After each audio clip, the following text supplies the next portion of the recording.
यो कुराहरू मलाई थाहा छ। त्यसकारण मैले तपाईहरुसँग कुनै निर्देशन आग्रह गर्न आए यो हजारिया स्कुल नमुना विद्यालय पढाइमा कसरी बन्छ तपाईहरुको अभिभावक छ।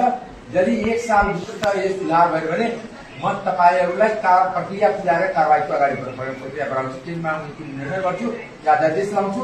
जुन स्कुलको पढाइ रिजल्ट खराब हुन्छ त्यो स्कुलको टिचरलाई सस्पेन्ड गर्नुपर्छ। सरुवा हुन्छ, सरुवा समाधान हुन्छ। यहाँको रोग अरू ठाउँमा सरुवा भनेको सरुवा रोग जस्तै यहाँको रोग सरुवा अर्को विद्यालयमा यो विद्यालयको त्यो रोग त त्यही हो, त्यहाँ बिना पढाउँ। त्यस कारणले हामी सरुवाको मेन्टिटीबाट मुक्त छौँ। हाम्रो प्रधानमन्त्री बालीजीको मुक्त छ। हामी जसलाई रिवार्ड पनि गर्छु, रिवार्ड पनिसमेन्ट भन्छ।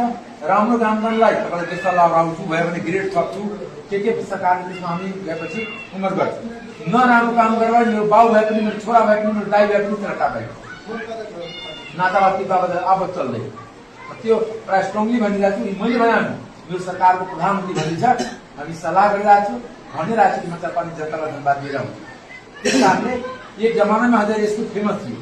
त्यही फेमस भएर बिल्डिङ मैले बनाउनु लाग्यो, मन्टाउ बनाएको होइन। मैले ब्याचलर ड्युटी मन्टाउको सांसद थिएँ। मैले यहाँ पनि बनाउनु लगाएँ, बल्ला पनि लगाएँ, घडिया पनि लगाएँ र कर्मैया 4 विद्यालय सबभन्दा पहिला बनाएको छ।